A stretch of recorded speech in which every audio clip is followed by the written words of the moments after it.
നല്ലൊരു വെയിലുള്ള ദിവസം, മഴയൊന്നുമില്ലാത്തൊരു ദിവസം നോക്കിയിട്ടാണ് നമ്മൾ ഓർഗാനിക്കായിട്ടുള്ള ഈ ഒരു ചാണക സ്ലറി കൊടുക്കുന്നത് കേട്ടോ. മഴക്കാലത്ത് ഓർക്കിഡ് ചെടികൾക്ക് ഓർഗാനിക്കായിട്ടുള്ള ഫെർട്ടിലൈസർ കൊടുക്കരുതെന്ന് പറയും. അപ്പം ഇന്ന് നമ്മളൊരു ചാണക സ്ലറിയാണ് കൊടുക്കുന്നത് കേട്ടോ. അതിൻ്റെ കുറച്ച് കാര്യങ്ങളൊന്ന് കെയർ ചെയ്തിട്ട് വേണം കൊടുക്കാൻ. ഞാൻ എജി, അസ്സലാമു അലൈക്കും. അപ്പോൾ നമ്മൾ ഓൺലൈനായിട്ട് ആൾ ഇന്ത്യ പ്ലാന്റ് സെയിൽ ചെയ്യുന്നുണ്ട്.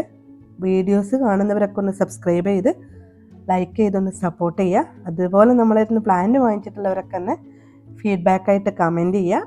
ഹൈപ്പ് ചെയ്യാൻ പറ്റുന്നവരൊക്കെ ഒന്ന് ചെയ്യുക കേട്ടോ. അപ്പോൾ നമ്മൾ കൊടുക്കുന്ന ഫെർട്ടിലൈസറും കൊടുക്കുന്ന പ്ലാന്റുകളും ഒന്ന് കാണിക്കുക കേട്ടോ. നല്ല മെച്ചോർഡായിട്ടുള്ള മദർ പ്ലാന്റുകളാണ്. ഡയറക്റ്റ് വെയിലും മഴയൊക്കെ കൊണ്ട് പ്ലാന്റൊക്കെ അത്രയും ഈ ഒരു ക്ലൈമറ്റിനായിട്ട് യോജിച്ചിട്ടുള്ള ചെടികളാണ്.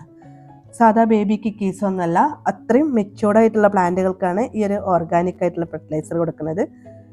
പിന്നെ ഇതിൻ്റെയൊക്കെ ഒരു മീഡിയം എന്താണെന്ന് വെച്ചാൽ ചകിരിയുടെ കണ്ടതിനൊക്കെ മൊത്തത്തിൽ നമ്മൾ ഒഴിവാക്കിയിട്ടുണ്ട്.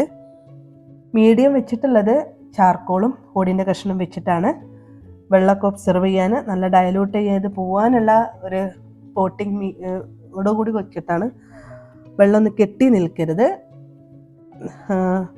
പിന്നെ നമ്മൾ വീട്ടിലുള്ള ഒരുപാട് ഓർഗാനിക് ആയിട്ടുള്ള ആ ഫെർട്ടിലൈസറും ഈ ഫെർട്ടിലൈസറും അടുക്കള വേസ്റ്റ് അങ്ങനെയുള്ളതൊന്നും കൊടുക്കരുത്. നമ്മൾ ഈ ചാണക സ്ലറിയൊക്കെ കൊടുക്കുമ്പോൾ തന്നെ അത്രയും അരിച്ച് നന്നായിട്ട് തന്നെ ചാണകത്തിൻ്റെ കണ്ടൻ്റ് ഒന്നും ഇല്ല എന്നുള്ളത് ഉറപ്പ് വരുത്തിയിട്ട് മാത്രമേ നമുക്ക് കൊടുക്കാൻ പറ്റുള്ളൂ. നമ്മൾ ആ ഒരു പോട്ട് മീഡിയത്തിലൊന്നും ഒട്ടിപ്പിടിക്കരുത്. അങ്ങനെയുള്ള അടുക്കള വേസ്റ്റൊക്കെ നമ്മൾ കൊടുക്കുമ്പോഴൊക്കെ അത്രയും കെയർ ചെയ്ത് കൊടുക്കണം. പിന്നെ നമ്മൾ കപ്പിലൊക്കെ ആക്കി ഒഴിച്ച് കൊടുക്കരുത്. എപ്പോഴും ചെടികളിലും പോട്ടിങ് മീഡിയമൊക്കെ നല്ല ക്ലീനായിട്ടും നീറ്റായിട്ടും ഇരിക്കണം. പ്ലാന്റുകളൊക്കെ കാണുമ്പോൾ തന്നെ നിങ്ങൾക്ക് അറിയാൻ പറ്റും, നല്ല ഗ്രീൻ ലീഫും റൂട്ടൊക്കെ നല്ല അത്രയും ആ വൈറ്റ് റൂട്ടും റെഡ് നമുക്ക് റൂട്ടൊക്കെ കാണുമ്പോൾ തന്നെ നമുക്കറിയാൻ പറ്റും. നല്ല റൂട്ടൊക്കെ അത്രയും ഈ ഒരു ഓർക്കിഡ് ചെടിയിൽ ലീഫാണെങ്കിലും റൂട്ടാണെങ്കിലും പ്ലാന്റ് ആണെങ്കിലും ഫ്ലവർ ആണെങ്കിലും ഒന്നിനൊന്ന് കാണാൻ ഭംഗിയുള്ളതാണ്.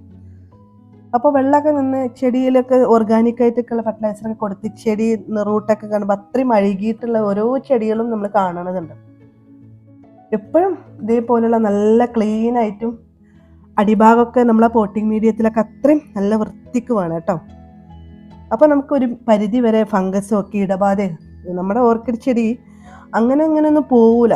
നമ്മളാ ഒരു മൂട് ഭാഗം നല്ലൊരു ടൈറ്റ് മൂടൊക്കെ കൊടുത്ത് സെറ്റ് ആക്കുകയാണെന്നുണ്ടെങ്കിൽ ഒരിക്കലും ചെടി പോവില്ല. അതിനൊരു ഉദാഹരണം കേട്ടോ ഈ ഒരു പ്ലാന്റ് കണ്ടോ.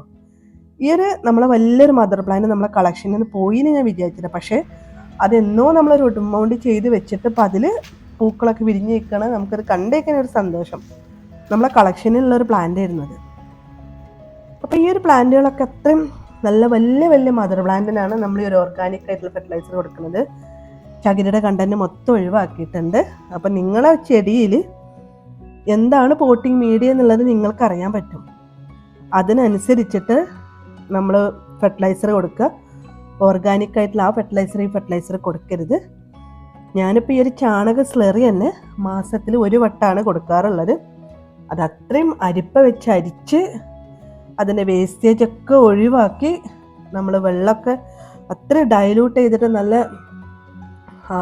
വെള്ളം കാണുമ്പോൾ തന്നെ അറിയാൻ പറ്റും ഒരു ചാണകത്തിൻ്റെ ഒരു കട്ടിയോ അങ്ങനെ ഒന്നും ഇല്ലാതെ എത്രയും ഡൈലൂട്ട് ചെയ്തിട്ടാണ് കൊടുക്കുക. മാസത്തിൽ ഒരു വട്ടം ഒരു ചാണക സ്ലറി കൊടുക്കുമ്പോൾ നമുക്കൊരു സന്തോഷമാണ് നമ്മൾ ചെടിയിൽ. ഓർഗാനിക് ആയിട്ടുള്ള ഫെർട്ടിലൈസർ കൊടുക്കുന്ന ഒരു ഫീല് ഉണ്ടാവും നമ്മൾ ചെടി കാണുമ്പോൾ തന്നെ. അപ്പോൾ നമ്മൾ ഓൺലൈനായിട്ട് ഞാൻ കെമിക്കൽ ഒത്തിരി ഫെർട്ടിലൈസർ 19 ആണെങ്കിലും കാൽസ്യം ബോറോൺ ആണെങ്കിലും പിന്നെ അതേപോലെ ഫെർട്ടിലൈസറുകൾ മാറി 1 വീക്കിൽ 2 ഫെർട്ടിലൈസർ കൊടുക്കുന്നുണ്ട്. അതിൻ്റെ ഇടയിൽ ഇതേപോലുള്ള ഒരു ഓർഗാനിക് ആയിട്ട് ഫെർട്ടിലൈസർ കൊടുക്കുന്നത് ഒന്ന് ഈ ഒരു ചാണക സ്ലറിയാണ്. പിന്നെ നമ്മൾ കറ്റാർവാഴയുടെ ലീഫ് വെള്ളത്തിലിട്ടിട്ടുള്ള ഒരു ഇത് വേണം.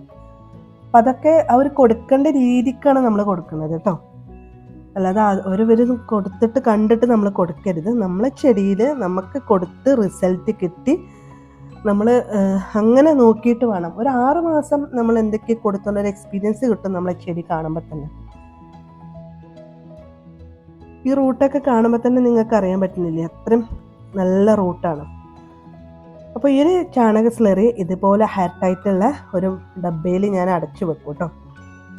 ഇത് ഒരു കിലോനൊക്കെ ഒരു 2 കിലോനൊക്കെ ഉള്ള ചാണകത്തിൻ്റെ കൂടെ ഒരു 5 ലിറ്ററൊക്കെ വെള്ളം ചേർത്ത് ഇതുപോലെ 20 കിലോൻ്റെ ബക്കറ്റാണ്. ആ ബക്കറ്റിൽ ഒരു 3/4 വെള്ളം ചേർത്തിട്ടാണ് നമ്മളിതുപോലെ ഹെയർ ടൈറ്റുള്ള ബൗളിൽ അടച്ച് വെച്ചിട്ടാണ് ഒരു കല്ലൊക്കെ വെച്ച് അത്രയും കാറ്റ് കിടക്കാത്ത രീതിക്കാണ്. ഒരു മാസത്തോളമായി ഇതിങ്ങനെ പുളിപ്പിച്ച് വെച്ചിട്ട് നമുക്ക് ആവശ്യത്തിനനുസരിച്ചിട്ട് ഇതേപോലെ ഒരു ബൗളാണ് എടുക്കുക ചെയ്യുക കേട്ടോ. അത് കഴിയുമ്പോൾ പിന്നെയും നമ്മളതങ്ങനെ സ്റ്റോർ ചെയ്ത് വെക്കുക ചെയ്യുക. അപ്പോൾ അതൊരു തുണിയൊക്കെ ഇട്ട് നമ്മൾ അരിച്ചെടുക്കുക കുറച്ച് ടൈം തന്നെ വേണം. നമ്മൾ സ്പ്രെയറിലാണ് നമ്മളത് ചെയ്യുന്നത്. സ്പ്രെയറിൽ ഒരു കരട് കുടുങ്ങിയാൽ നിങ്ങൾക്ക് അറിയാമല്ലോ. അപ്പോൾ അത് അത്രയും അങ്ങോട്ടും ഇങ്ങോട്ടൊക്കെ വെച്ച് 2-3 വട്ടം തുണിയിൽ അരിച്ച് അതിൻ്റെ വേസ്റ്റേജൊക്കെ കളഞ്ഞ് ആ ലിക്വിഡ് ഫോമിൽ കിട്ടിയിട്ടുള്ള ഒരു ബൗളിൽ അതിൽ നമ്മൾ അതിൻ്റെ 5 ഇരട്ടിയും കൂടി വെള്ളം ചേർത്ത് നന്നായിട്ട് ഡയലൂട്ട് ചെയ്യാണ്. ഒരു മാസത്തോളം പുളിപ്പിച്ചതുകൊണ്ട് തന്നെ അത്രയും വീര്യം കൂടിയതായിരിക്കും. കാണുമ്പോൾ തന്നെ നിങ്ങൾക്ക് അറിയാൻ പറ്റുന്നില്ലേ. അതിൽ നമ്മൾ അത്രയും വെള്ളം കൂടി ചേർത്തിട്ടാണ് നമ്മൾ സ്പ്രെയറിൽ ഒഴിച്ചു കൊടുക്കുന്നത് കേട്ടോ. വേസ്റ്റേജ് അങ്ങനെ കാണുന്നില്ലേ നിങ്ങൾ, അത്രയും കളഞ്ഞ് അതിൽ ഒരു അംശം പോലും നമ്മൾ അതിലിരിക്കാതെ മൊത്തത്തിൽ കളഞ്ഞിട്ടാണ് നമ്മൾ സ്പ്രെയറിൽ ഒഴിക്കുന്നത് കേട്ടോ. ഈ രീതിക്കാണ് നമ്മൾ ഓർക്കിഡ് ചെടികളിലൊക്കെ ഒഴിച്ചെടുക്കുന്നത്. നമ്മൾ കപ്പൊന്നും വെച്ച് നമ്മൾ ചട്ടിയിൽ അടിയിൽ കോരി ഒഴിച്ചെടുത്തിട്ടുണ്ടെന്നുണ്ടെങ്കിലാണ് ചട്ടിയുടെ പോട്ടിങ് മീഡിയത്തിലൊക്കെ വേസ്റ്റേജ് ഇരുന്ന് ചെടിയുടെ റൂട്ടുകൾ ഡാമേജ് ആവാനും അതേപോലെ ചെടി ചീത്തയാവാനും ഒരുപാട് ഫംഗസ്, പ്രാണികൾ, പിന്നെ അതേപോലെ ഈച്ച അങ്ങനെയുള്ള ശല്യങ്ങളൊക്കെ വരുള്ളൂ. അപ്പോൾ ഇതേപോലെ ഓർഗാനിക്കായിട്ടുള്ള ഫെർട്ടിലൈസർ കൊടുക്കുമ്പോൾ വെള്ളം നനക്കുക. ഇന്ന് ഞാൻ അത്രയും വെയിലുണ്ട്, രാവിലെ തന്നെ നല്ല മഴ ഇല്ലാത്തൊരു ദിവസമായതുകൊണ്ട് നല്ലൊരു വെയിലുള്ള ദിവസം നോക്കിയിട്ടാണ് ഈ ഒരു ഫെർട്ടിലൈസർ കൊടുക്കുന്നത്. അതുകൊണ്ട് ചെടി രാവിലെ ഞാൻ നനച്ചിട്ടില്ല. അപ്പോൾ വെള്ളം നനക്കുന്ന രീതിക്ക് തന്നെ ഈ ഒരു ഫെർട്ടിലൈസർ വെച്ച് നമ്മൾ മൊത്തം ചെടി നനയുന്ന രീതിക്ക് തന്നെ നമ്മൾ അടിച്ചു കൊടുക്കുന്നുണ്ട്. പിന്നെ അതേപോലെ തന്നെ ഈ ഒരു മഴക്കാലമായതുകൊണ്ട് തന്നെ സാഫ് മാസത്തിൽ ഒരു വട്ടം അതും കൊടുക്കും. പിന്നെ ഇൻസെക്ടിസൈഡ് പുതിയ മുട്ടകളൊക്കെ സ്റ്റാർട്ട് ചെയ്യുമ്പോൾ അത് കൊടുക്കും. നമുക്കിനി ഒരു ഓഗസ്റ്റിലൊക്കെ നമ്മൾ ഈ നല്ല മഴ കഴിഞ്ഞിട്ട് നമുക്കൊരു ഫ്ലവറിങ് സീസൺ വരാണ്ട്. അപ്പം നമ്മൾ ചെടിയിൽ ഇതുപോലെയുള്ള നല്ല നല്ല മുട്ടുകൾ ഒരുപാട് കാണാൻ വേണ്ടിയിട്ടാട്ടോ നമ്മൾ ഇതേപോലെ കെമിക്കൽ ഫെർട്ടിലൈസറിൻ്റെ ഇടയിലും ഒരു ഓർഗാനിക് ആയിട്ടുള്ള ഫെർട്ടിലൈസർ കൊടുത്ത് മാറി നമ്മൾ ചെടികളൊക്കെ ഒന്ന് ഉഷാറാക്കി എടുക്കുന്നത്. അപ്പോൾ ഇനി വല്ല ഡൗട്ട്സും ഉണ്ട് എന്നുണ്ടെങ്കിൽ ഡിസ്ക്രിപ്ഷൻ ബോക്സിൽ ഞാൻ കോൺടാക്ട് നമ്പർ കൊടുക്കുന്നുണ്ട്. പ്ലാന്റോ പോട്ടോ ഇതിൻ്റെ ഫെർട്ടിലൈസറിൻ്റെ ഡീറ്റെയിൽസോ കെയറിങ്ങോ ഒക്കെ അറിയില്ല എന്നുണ്ടെങ്കിൽ നമ്മളോട് ചോദിച്ചാൽ മതി കേട്ടോ. ഓൾറെഡി നല്ല വെയിലുണ്ടായിരുന്നു കേട്ടോ. മഴ കുറഞ്ഞൊരു ദിവസം നോക്കിയിട്ട് വേണം ഇതുപോലുള്ള ഓർഗാനിക് ആയിട്ടുള്ള ഫെർട്ടിലൈസർ നമ്മൾ ചെടിയിൽ അപ്ലൈ ചെയ്ത് കൊടുക്കുക. ചെടി മൊത്തം നനയുന്ന രീതിക്കും നമ്മൾ ഫ്ലവർ ഒഴിച്ചിട്ട് ലീഫും പോട്ടിങ് മീഡിയും നമ്മളെ സ്റ്റെമ്മും ഒക്കെ നനയുന്ന രീതിക്ക് തന്നെ നമ്മൾ ഈ ഒരു ഫെർട്ടിലൈസർ കൊടുക്കണം കേട്ടോ. അപ്പോൾ ഇൻഷാ അല്ലാഹ് ഇതുപോലത്തെ വീഡിയോസായിട്ട് ഞാൻ വീണ്ടും വരാം.